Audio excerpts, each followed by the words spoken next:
Hello and welcome to the Data Career Academy podcast. This is a show dedicated to closing the information gap between data job seekers and hiring authorities about the challenging data analytics job market.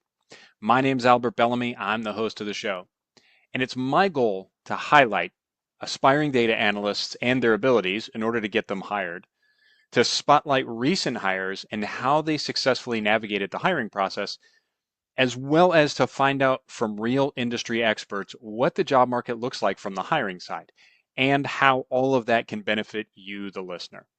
So let's get into today's episode. Okay, welcome to the show, Samantha Fitzsimmons. Wonderful that we managed to connect on this and get you in here. For the people at home, Samantha is a job seeker. She is, I've been connected with her for a little while because she is a fellow Alteryx aficionado, so near and dear to my heart. She recently wrapped up a kind of a short-term gig and is new to the job market. So she's got all of the latest and greatest information to share with us. Samantha, please tell us about yourself. Yes. So as you said, I'm Samantha. I have experience with Alteryx, but I also have a lot of experience with Tableau. I would say Tableau is really near and dear to my heart. I think it's a tool that I kind of fell in love with at the beginning of my data journey.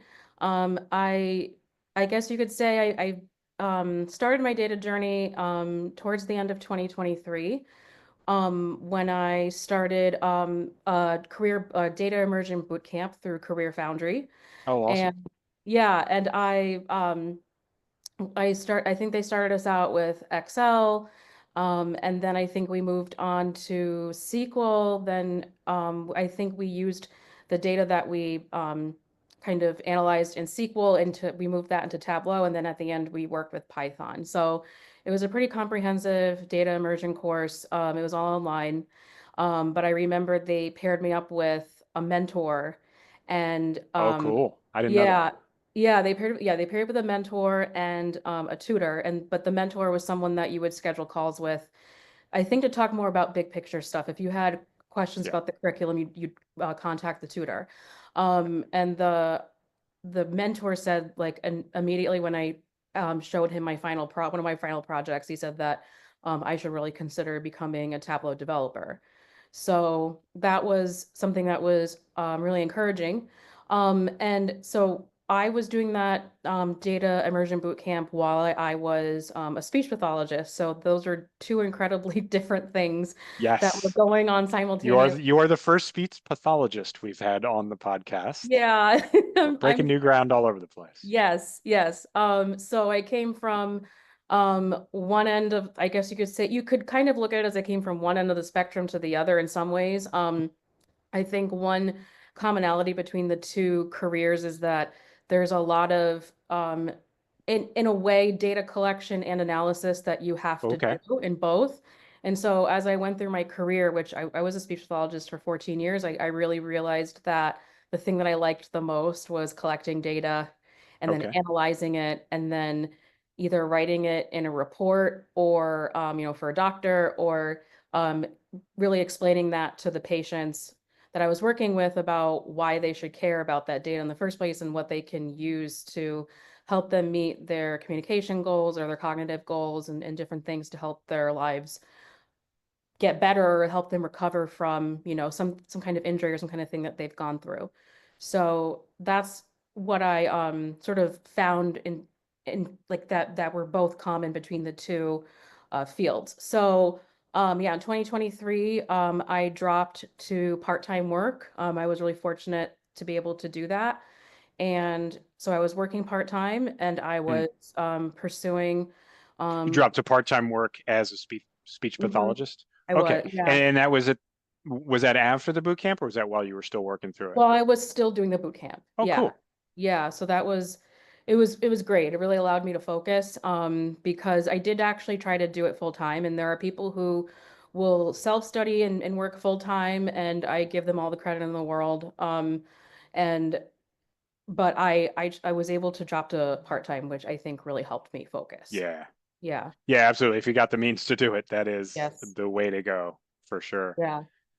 Okay, so super cool that, and I love all of the sort of unique perspectives.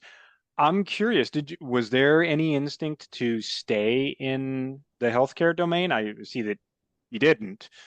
Yeah. Was that an instinct, or was that something people tend to get kind of very visceral reactions to the domain that they've been in? They're either like, Yeah. "Hey, this is my passion. I want to do this forever," or "Get me the heck away from this thing." Was it was it one of those for you? Was that an option for you? I think initially it was I really wanted to get away from healthcare. Hmm.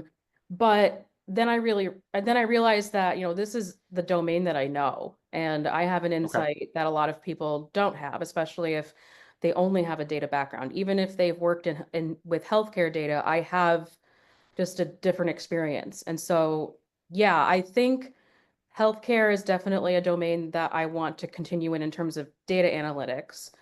Um, but I'm a very open-minded person. And so I'm also open to other domains. And so that's why I have been able to work with other types of data that maybe isn't healthcare. So that's, the where I was previously wasn't healthcare data, and previous to that it wasn't really a lot of healthcare data. So I'm definitely open to it, but it's not a requirement. Okay.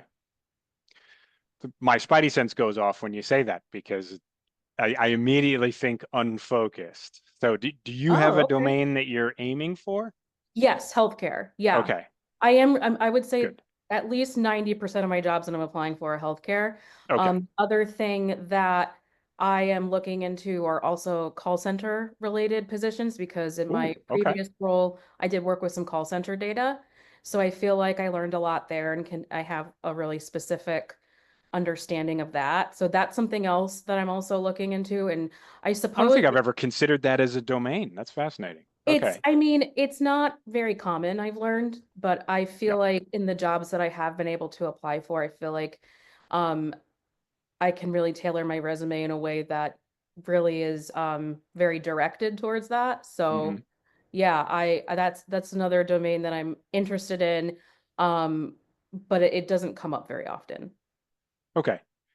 Yeah, I was going to say, I don't think I've ever heard of that as being a specific thing, but I suppose it makes sense. I mean, the data Yeah. would be quite unique in that.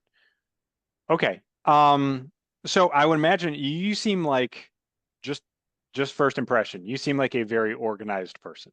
Yes. And so I would imagine that you have a pretty regimented approach to your job search. Tell us about, how are you organizing this? What do you get up in the morning? What's your plan for the day? My plan for the day is I usually go through LinkedIn and try to find roles that I'm interested in applying to, or maybe ones that I've already saved. Hmm. But I really try to apply for roles as soon as I can. That's not always the case, but that's kind of where I start. I try to find a role that I am interested in. And then I think more recently, what I've been doing is I have been reading the job descriptions and then really thinking about um, can I tailor a current resume that I have in a way where I'm using the phrasing from the job description, or I'm still obviously being truthful, but also showing them the skills that I have and how they can be transferable to that particular role. So, that's kind of the next question that I'll ask myself. And then once I decide what kind of job, or what the job that I'm going to apply to, I actually have a really detailed ChatGPT prompt that I use to help me kind of work through the job. So I'll give it the job description, like the link for that. I will either give it the link to the company's culture or mission statement or something, or if I can't find it, Awesome. have ChatGPT find it. Yeah. Then I'm trying to think, but what would be the next thing that I do? Then I actually think I make it tell me all of the keywords and phrases that seem to come up a lot in the job description so that we can kind of look. I make it a very collaborative thing with ChatGPT. So it gives Yeah. me all of that. And then we Got to be talk. friends with the robot overlords. I Yeah, mean, yes, don't be mean to exactly. them. Exactly. So then we talk about the things that I want to highlight, things that I actually feel like, because maybe not everything in the job description is something that am familiar with. So we talk about that. And then oh, and then I actually have another like question that I make it ask me, or is there anything that you don't understand? Because there might be phrasing that I'm not familiar with. So I kind Yeah. of just ask it and then have it explain that to me. Hmm. And then once I feel like I've ironed out all of those things, then I give it a version of a resume that I think could kind of go with it. And sometimes I'll have it give me rephrased bullet points to go that might go with the job description, but more recently I've been kind of doing it myself and then sort of running it past ChatGPT for another perspective. Okay. Um, yeah, so either way, and then once I get through that, I make it very organized where I'm like, tell me the bullet point, the original one that I have, and then your version. So Yeah. I can compare it. And then if I like it, I'll put it into a new version of a resume. And if I don't like it, I just skip it. But then once I'm done with the resume, then we go over the cover letter and I talk about what I want to include in the cover letter, what I want to highlight. Okay. Fan of cover letters? No, I don't like Oh, them. okay. I just feel obligated to do one. Okay.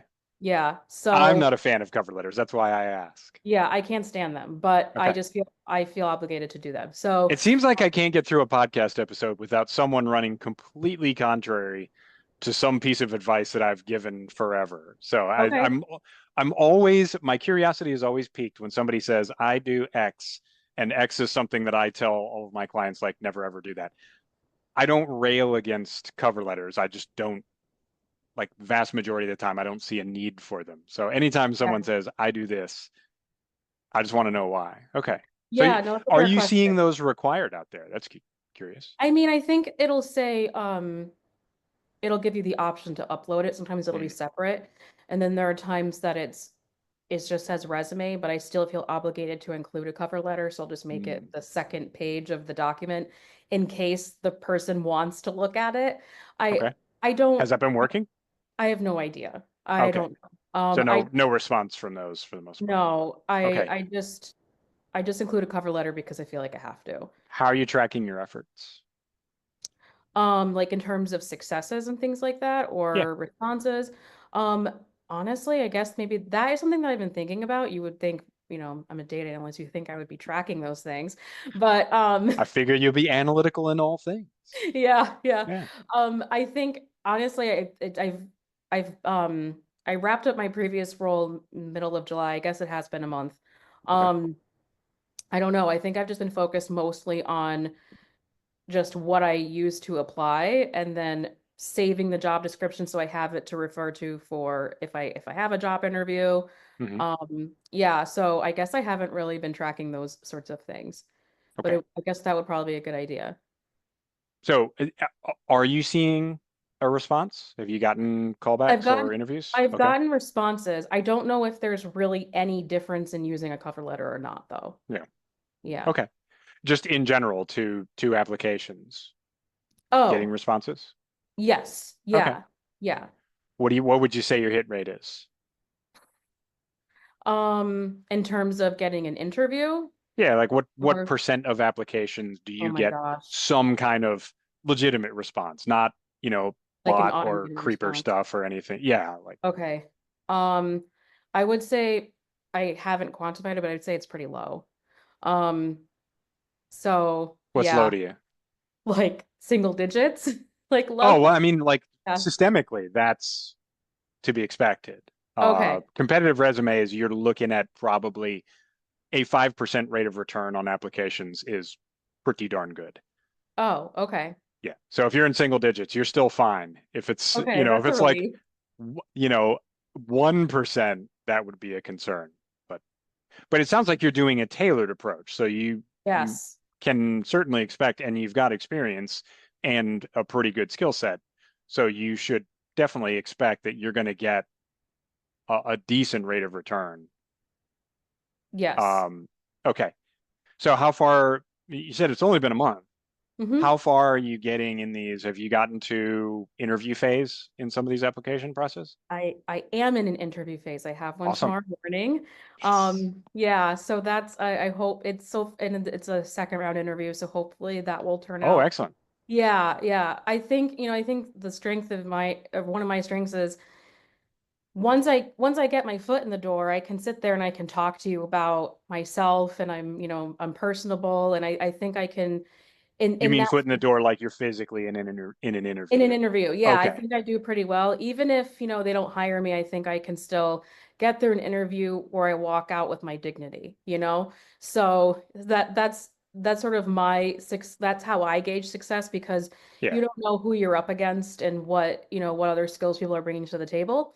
So, but yeah, I think once I start interviewing with someone, I feel like I make a good impression. Good. Yeah. Okay. So the first interview, any any interesting questions? Anything that kind of threw you for a loop? I had an interview last week and they asked me, what annoys you? I don't know if it was what annoys you about people you Ooh, work with, or like what annoys you minefield. about a work environment or something. Mm, So that was, and I think that was a good question, because I think what the person was trying to get at was like, what is it like to work with you in an office? Like, what's going to annoy yeah. you? And so I responded with, I don't like it when I'm in the company of other people who aren't accepting of others. We all come from different walks of Yeah. life, so who are judgmental. That was what came up to me. Um, I think now that I'm thinking about it right now, I think something else that annoys me is just What I should have said. or I don't know if it's what I should have said, but like, yeah. But I think it's like when people come to work, and we all come to work in bad moods and things like that, but when people kind Mm, of let it sort of stick around for a little too long, and it kind of yeah. makes them unapproachable, and it kind of just makes it more uncomfortable for everybody else around them. I Mm, don't like that. Because I think we were talking before, and you said that since you're a Marine, you're used to having a lot of uncomfortable conversations. So am I. I worked in healthcare, and even though I was a speech pathologist, and you might yeah. not think that I had a lot of uncomfortable conversations, I certainly did. So I can have, but I also know how to compartmentalize things so that I can, Mm, come into work and do my job and get things done. yeah. No, those sound like great answers. And that, Yeah. yeah, I don't know if I've heard that one before. That would definitely be a tricky one. There are a whole Yeah. lot of wrong answers you could give to that question. That's for sure. Yes. Yes. Yeah, well done. Is that one still ongoing or is that Yeah, so that I had my first round last week. I have a second round tomorrow. okay? Cool. Yes. Well, obviously the vibes were good because they wanted Yeah. you to come back. So Yeah. yeah, it's a good indication. You're moving down the funnel. Yes. Um, so obviously you're doing a primarily a targeted approach. So you talked Yeah. about you've got a very refined AI protocol that's helping you to target resumes.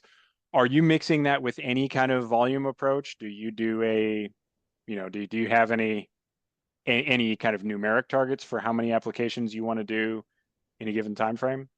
I suppose, but I think it's maybe the opposite. It's not that I'm trying to apply to as many as possible. I Hmm. try not to do that, because I feel like if I were to apply to 20 in one day, I mean, how tailored am I really getting? At that point, I'm just, you know, making it rain with resumes. Like, it's just that's not gonna really, I don't think that's gonna work. Like, Yeah. that's just what it makes No. me think of. So I think usually one per day is, I mean, that's my goal.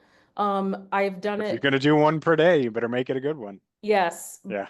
Yeah, but if I do more, I mean, three is really pushing it. I've done three in one day before, and I Okay. I was exhausted because, like I said, I take a very tailored approach. I'm very thoughtful in how I,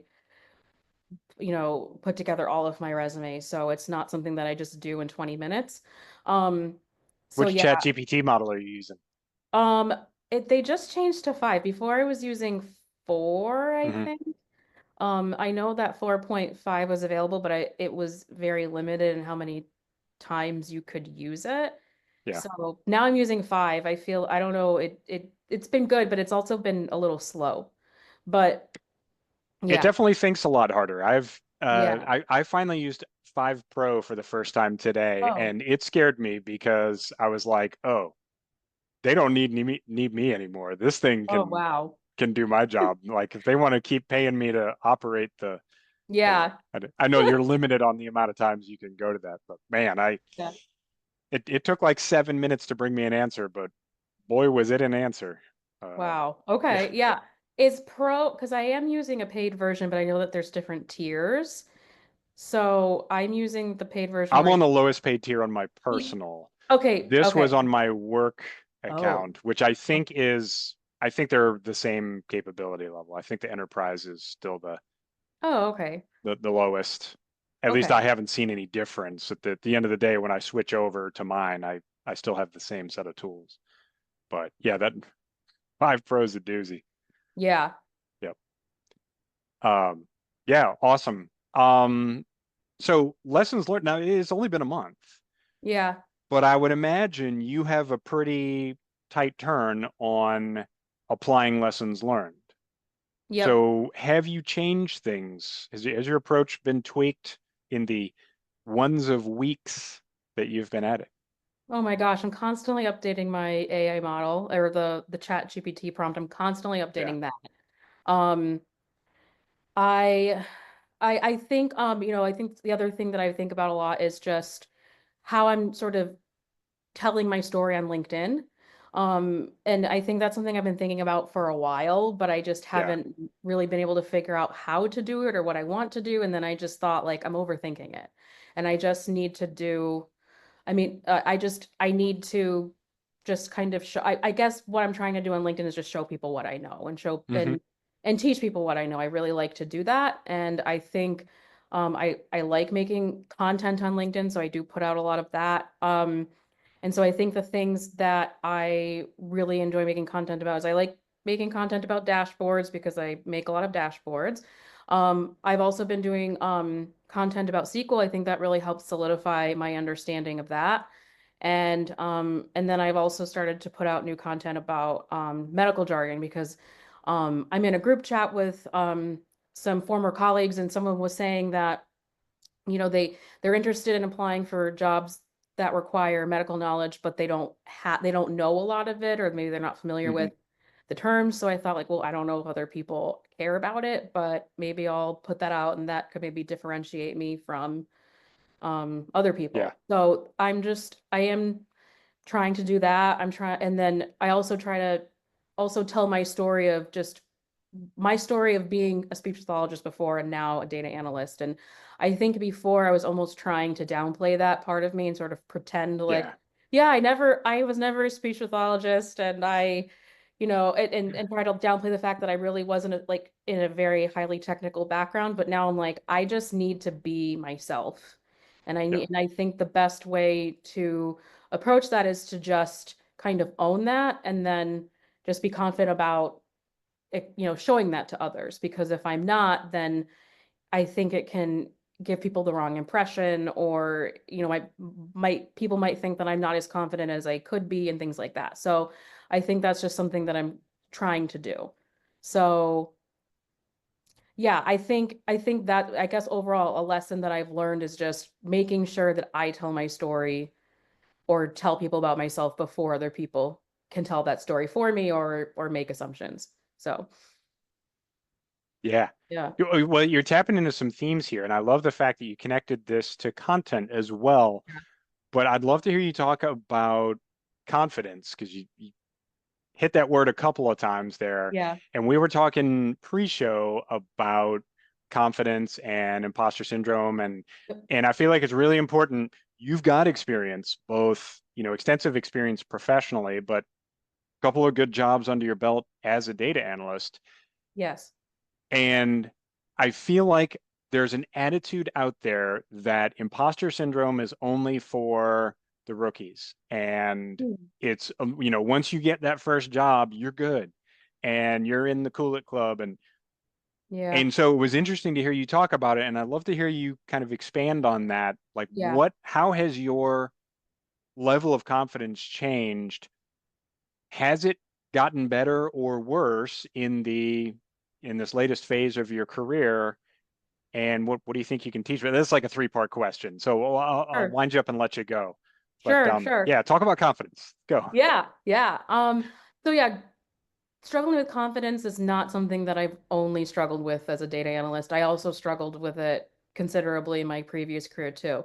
So Mm. leaving speech pathology did not mean I left that problem behind.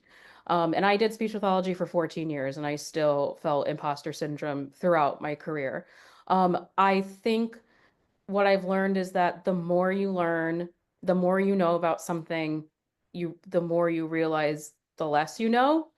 Um, and I think in my first career, that was something that I didn't know how to really respond to, other than I would just keep trying to learn more and more and more because I thought, well, I guess I just don't know everything yet. So I just have to go learn everything and then I'll know it all and then I won't feel underconfident.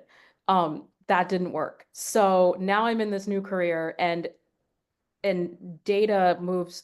I don't. It moves so fast because technology develops so quickly, and there's just no way that I could learn everything. Even just about one tool, I just don't think that it's possible. And so I think now the approach I'm taking is just acceptance of where I'm at and acceptance of not knowing everything right now, but still also working to learn more. Um, I think that's something that is a big thing that I'll learn. I think even with confidence, it was almost like accepting myself with what I was bringing to the table into this new field, accepting, accepting kind of what my so-called past was in my previous career, and then Mhm. accepting, yeah, just that I don't know everything right now and accepting that I'm new. And then I think as I continue on in this new career field that I've sort of chosen for myself, I am going to learn that there's still a lot more that I don't know, and I think it's something that I just have to accept. So I think that's how I'm approaching it in terms of dealing with imposter syndrome, is sort of like accepting the fact that it's probably going to be there for a long time or for a while. And I can imagine that for some people that can feel daunting. Mm. Um, and again, for me, I think I'm just so used to, having uncomfortable conversations and dealing with uncomfortable feelings that it doesn't really, that actually doesn't phase me to feel uncomfortable. But, Mm. um, I think that it's almost like a practice. Like, they say meditation is a practice. I think acceptance is a practice. And if you can learn Yeah. to accept that imposter syndrome, I think that can at least help you cope with what you're feeling. Would you say you're comfortable being uncomfortable now? Is this something that, because it is something you can get used to? Yeah, I think I'm more comfortable being uncomfortable in this, Okay. um, yeah, especially in this new field. I think initially that it was really scary because I think I was always trying to convince people that I wasn't different, or that I didn't come from this really different background. And I just sort of realized, I think maybe this year, I don't need to do that. Yeah. I mean, you can also just look at my LinkedIn profile and see that. So I don't know what I think I'm hiding from people, but yeah, I think that is something that I've learned to do, because otherwise it's just exhausting trying to just almost pretend to be someone you're not, or hide or whatever. Yeah.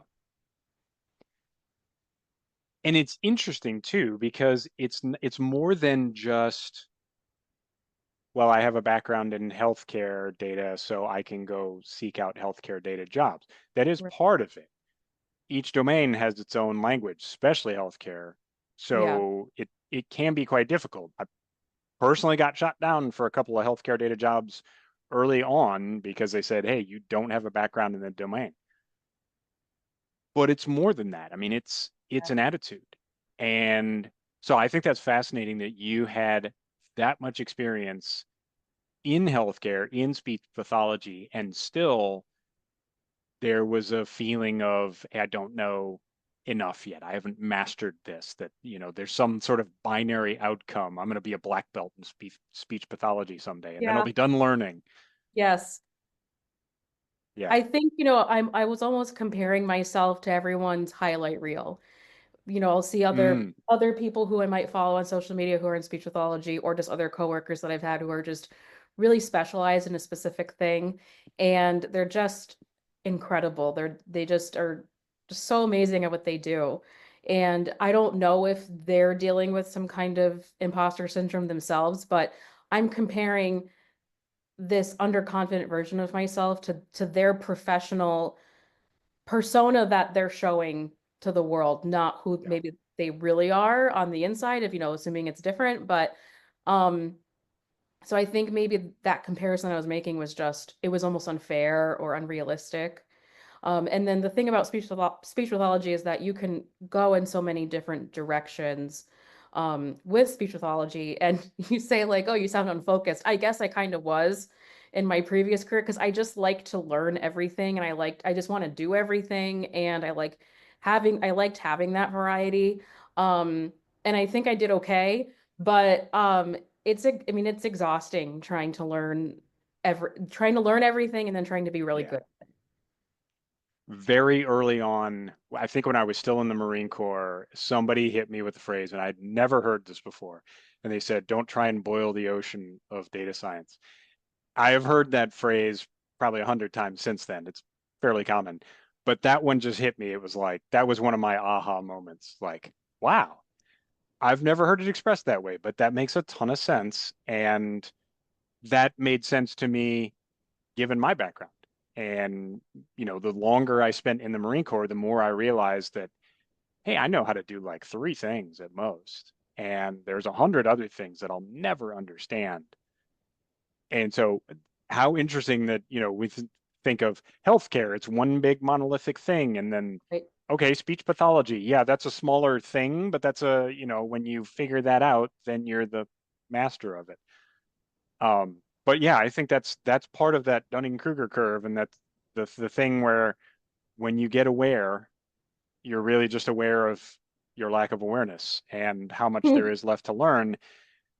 Not only the volume of things to learn, but the number of different topics. And so, we know in data, hey, there's 100 different ways you can take a data career. It's probably more than that. I Yes. mean, I'm just Yeah. throwing out a big round number there.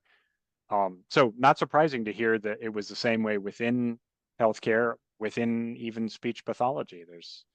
You can specialize further from that, just like you can in anything. Right. Yeah. I've actually never heard that term before. It's don't what was it? A don't boil Boil the the ocean. okay. Yeah. Don't try to boil the ocean of data. Does that Yeah. mean like I've trying to boil it down to something simpler? No, it means you're trying to do something that's so monumental.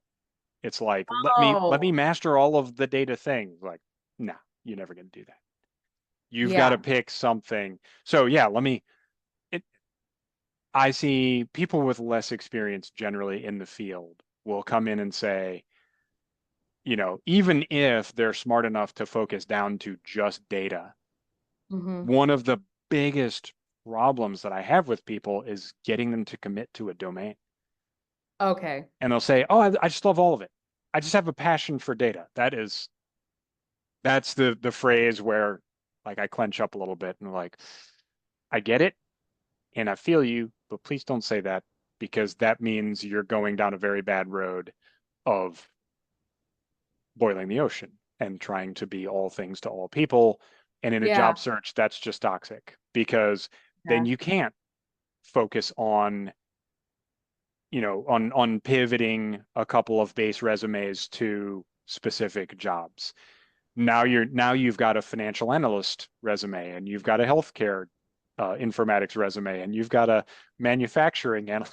It's like Yep. you're you're toast. You can't Yeah. possibly convey to any, if you're lucky enough to get an interview, you can't possibly go in there and convey to them that you're committed to that domain or that you have any expertise there. You have desire, you have willingness to learn. Okay, I mean those are good things to have, Yeah. but most people are looking for a sure thing. Yeah. And I think that's something that I sort of realized recently. I think, in the beginning of this month that I've, have been looking for work, I think I was being more broad. And then I was just like, the job market is too competitive for anyone to consider me for, I mean, I I don't want to shoot myself in the foot, but it's like for anyone to really consider me for like some really advanced financial, business Yeah, intelligence position. I don't have that experience. And so again, I had to kind of accept like what makes the most sense for me right now? What yeah, can I prove? And so that's why I'm, focused on healthcare and then also that's very specific niche understanding of call center data too. awesome. Well, Samantha, this is the part where I usually ask, and I totally ripped this off from, oh, the name escapes me now. It's my favorite podcast. Um, I'll have to edit out this long pause here. Dang it. I was just on the show too. Anyway, th Cool. this other podcast is really awesome, and name escapes me right now because it's been a long day. They usually ask, do you have anything now that you want to pitch? Do you have anything that you care about? I sometimes ask, hey, have you read a good book lately that you like to recommend? Do you have a recommendation for the listeners of the podcast, all 30 of them Ooh. or however many we have now? Oh my gosh, I am drawing a blank. Can I recommend myself? I don't know, or should I recommend something else? Absolutely. Show's Okay. about you. Okay. I've kind of revamped my GitHub recently Looking at it to right now. Looks very impressive. yes. Yeah, and so yeah, I will say that I learned that particular format from Will Sutton. He Okay. worked for the Information Lab. When I was there, he did a really amazing um Iron presentation. Viz champion, was he not? Yes, Yes. yes. If you look at his GitHub, it's really amazing. And so more Yeah. recently I went back and looked at his GitHub and then I basically just tried to figure out how he did it because he told us and I lost the notes that I had from that particular presentation. But um yeah, so that's something that I did more recently. It just kind of summarizes my experience. It links you to my Tableau public profile and then just kind of gives you an idea of the domains that I'm familiar with. Yeah, it definitely I have definitely not souped up my GitHub to this point because yours is much more landing pagey Yeah, than most that I see. So yeah, absolutely. If you want a great example, first of all, if you want to connect with Samantha, highly recommend. But yeah, if you want a great example of the things that you can do with your GitHub page, it's free, right? You don't yes, have to pay yes. for it. Yeah. No, you So don't have to pay. So highly that's really recommend great. junior data analysts, especially if you're not working and not getting paid yet. There are many, many places where you can do a portfolio page or a landing page for free. GitHub Pages is one of them. So yeah, don't pay for that stuff until you're getting paid to do it. Um, but yeah, awesome. Connect with Samantha, follow her on GitHub, which I just did, and connect with you on LinkedIn. Prolific content creator. So she talked about a lot of good SQL content, a lot of good props to you for doing niche content. I know that that is an uphill battle. I personally did when I was a marketing analyst, did a lot of marketing analytics content, Oh, cool. which was essentially a tree falling in the forest because there are just Yep. no marketing Yeah. analysts on LinkedIn, or if they are, they don't respond to content. Um, so yeah, absolutely. That is doing niche domain content is a bit of a labor of love, but Yeah. definitely great when you can find it. So anybody out there that is a healthcare analyst or wannabe healthcare analyst, Samantha is a must follow. Okay, any parting shots? Appreciate having you on the show. Um, I'm just really grateful that you've had me on this podcast. It's been a really cool opportunity to just kind of reflect on my journey so far um and I look forward to, continuing to follow you on LinkedIn and yeah, and what else you put out for your podcast. Awesome. Well, thanks so much for coming by and joining us, Samantha. Absolutely. If you're looking to hire a healthcare data analyst, give Samantha a connection and a call. And with that, folks, Semper Fidelis, and I'll talk to you later. Friends, thanks for joining me for a great show. If you'd like to hear more, I'll have the guests' contact info in the show notes below. If you'd like to get involved with Data Career Academy and find out more about what we do, please visit my website, themajordata.com. Or you can join my LinkedIn group for exclusive free content and first looks at what I'm working on. With that, Semper Fidelis, and I'll talk to you later.